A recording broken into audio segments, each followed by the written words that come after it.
Hello, I'm Selassie and welcome to the Cartel's How-To Guides. Today we're back in Blackwing Descent and we'll be looking at Atramides.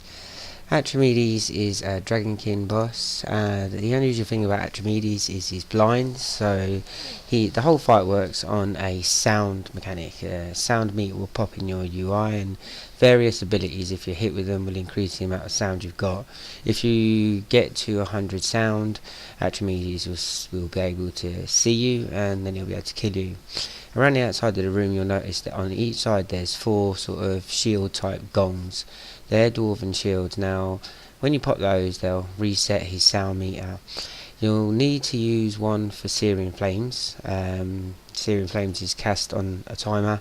You can see it there in the right hand of my screen. We'll assign the mage for Searing Flames. He needs to be over near the shield when it's blown, so he can pop it, else Searing Flames is going to pretty much cause a raid wipe. The other thing he's doing, you can see that he's doing these swirlies that come out. Now you need to avoid the swirlies. If you stand in the swirlies, it's going to add sound to your sound meter. Also, each member's sound contributes to the raid's overall sound. You can't let the raid's overall sound reach 100 either. So we move as a unit away from the swirlies and then move back to a given point. We stack as a unit, so we pick a raid member, triangle in this instance, and we stack on them.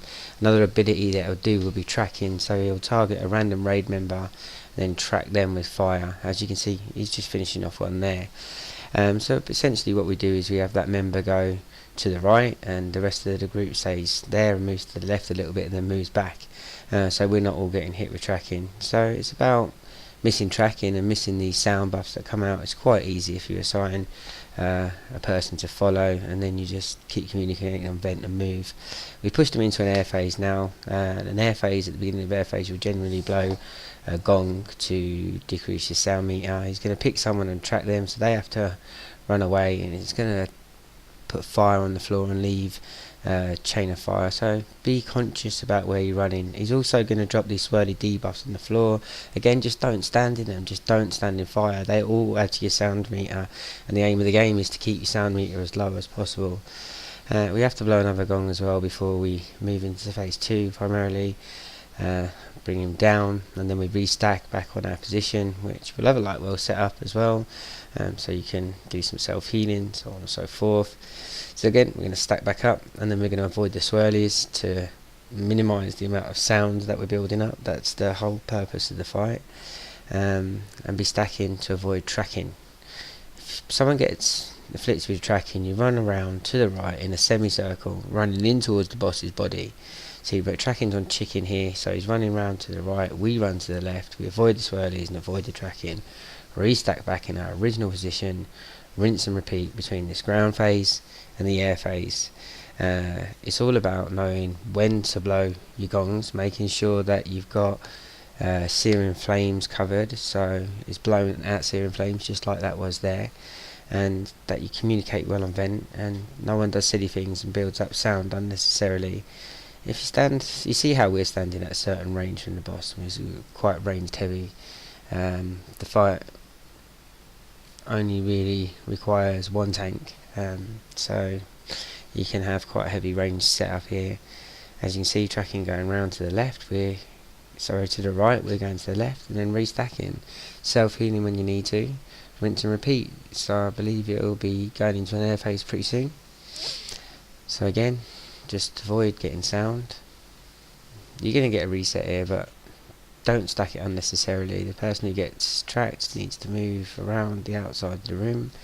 You need to not stand in swirlies whatsoever, because he's going to drop roughly 2 seconds after his missile in there, and if you get hit with it, that's a crap ton of sound that you're going to get. So again, we're being conscious where we're dropping fire, getting ready for him to come back down. We'll restack and we'll rinse and repeat.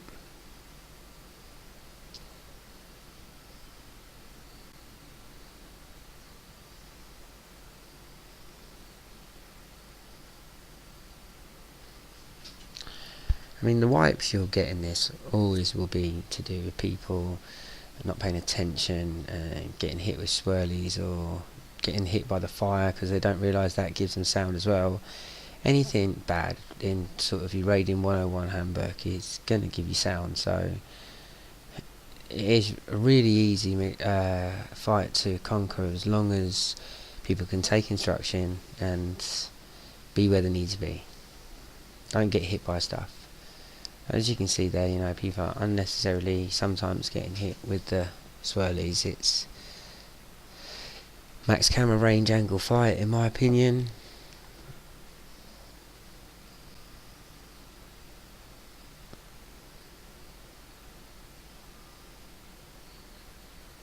As long as you move as a group, it doesn't matter if you move left to right there.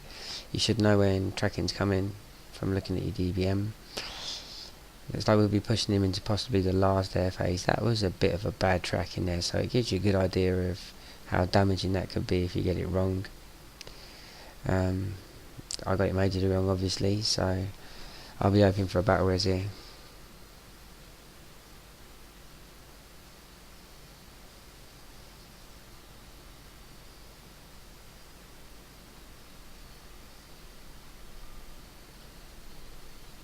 See, I picked up a load of sound really quickly because I was in the fire as soon as I come up from being battle rest. So it just shows you how much the sound can add up really quickly. It's important to stay out of that. I'm coming into the last sort of 25% of the encounter now. This would be a decent occasion to blow Bloodlust, blow your 3-minute DPS cooldown, so on and so forth, and get as much out of him as possible. Be careful not to tunnel vision, of course, like any other encounter. Stay stacked as a unit. You're going to need to be avoiding swirlies and watching out for tracking, and same as any other ground phase of the encounter. A little bit harder because obviously all the fires left from the last air phase and the tracking that pertained within that. But really, if you can keep 10 people alive through this and not be stupid with tracking, you'll have the encounter beat. So again, just avoiding swirlies, communicating on vent, patting back in.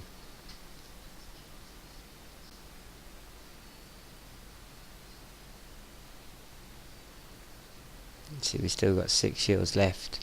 So right towards the end of the encounter, because we used them just when we needed to. You don't need to overuse the shields, just could use yourself in quite a predicament. Again, move from the swirlies. Don't tunnel just because you see he's only got a little bit of green left. How many times have you wiped under 5%?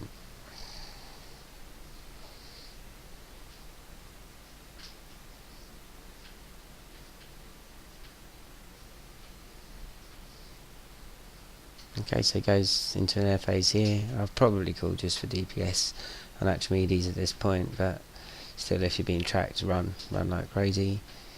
Make sure you stay out of the swirlies, and you should have one dead dragon. Well, that's all the tips I've got for today. I hope that's helpful, and I hope you and your guild have fun conquering this encounter just like we did. Well, thanks a lot, and I'll see you again for more.